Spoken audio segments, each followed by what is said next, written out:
So picture this. You sit down at Friday Night Magic and drop a Krenko.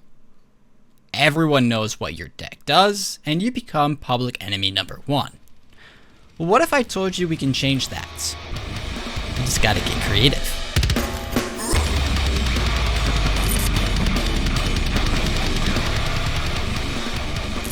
Welcome back, folks, and welcome back to the channel. Thank you for dropping by and your ongoing support. My name is Patrick, host of the EDH Brutality YouTube page, in which you upload Magic the Gathering content and analysis every Sunday. Before we jump right into today's video, a quick and special thanks to patrons like you for making videos like this possible. So yeah, like I said in the very beginning of the video, most people have the issue where they play a super well-known commander, and they usually just get hated out of the pod and don't even really get to play. And of course, that can be changed by just traveling back in time, in which we are going to use creativity as well as the element of surprise to outplay our opponents. Not only will this lead to a more fun and interactive game, but I mean, come on, why wouldn't you want a unique deck that nobody else has? And believe it or not, some of these commanders can be rather strong if you optimize them just right. For example, if you see Ravika Wizard Savant, let's be honest, you're not going to bat an eye at this guy. But let's go ahead and read what he does. For 2 generic and 2 blue mana, this 0/1 creature reads, tap. Ravika deals 2 damage to target creature or player and does not untap during your next untap phase. Well, a deck like this can easily be built around untapped shenanigans. And with cards such as Mind Over Matter, allowing us to untap a target permanent whenever we choose to discard a card, we can easily ping the table to death with cards such as Ophidian Eye.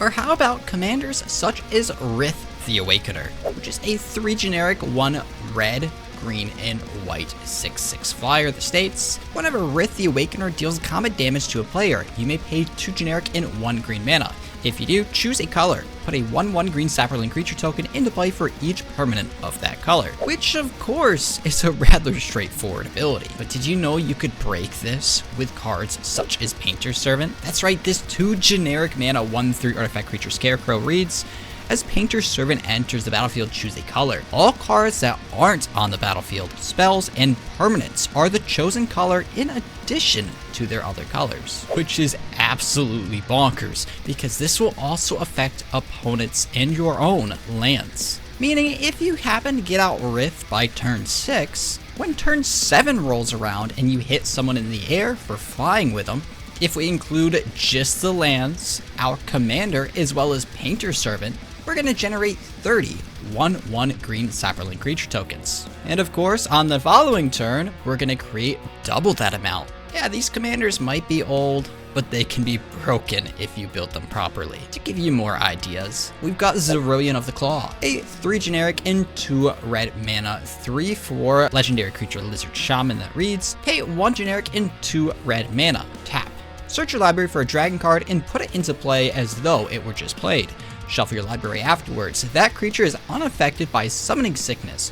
Remove the creature from the game at end of turn, which in today's standard is pretty underwhelming, I must admit. But once again, if we get creative and we pair it with this stylus here, we can tap to put any target permanent we own back to the bottom of our library, which will circumnavigate the Zerillion of the Claw exile trigger. Meaning, if we have a big bad dragon that we want to consistently tutor each and every turn, we are able to do so. And there's other cards that generate more permanent-like effects. But this video is not to explore each and every option, it's more so just to get the juices moving. And last but not least, our final idea of the day has to be a Shaku Endbringer, which for just 5 generic and 2 black mana reads, flying. Shaku Endbringer cannot attack if there is another creature in play.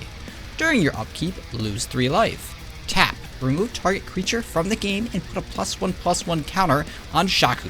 Which, once again, is a commander I would not be threatened by this. Sure, it's got a strong ability, but it's got a lot of downside and it is quite a bit of mana. Luckily for us though, this is mono black, so cards such as Calling the Weak not only help clear our board to allow our Shaku to attack, but also give us the mana to get her on board sooner. Of course, other effects to keep creatures off board can be seen through effects such as Lethal Vapors, and for mass removal, you can always equip her with an Illusionist Bracers, to allow us to target more than one creature, as well as other effects such as Umbral Mantle, which not only pumps our commander, but with the right mana allows us to untap her many times. In the right scenario, you're going to be able to exile all creatures in play. But the important thing is you won't be targeted, typically until it's too late. And that's the fun of Magic, is the deck building and coming up with creative solutions for problems others don't even know existed. So go ahead and stop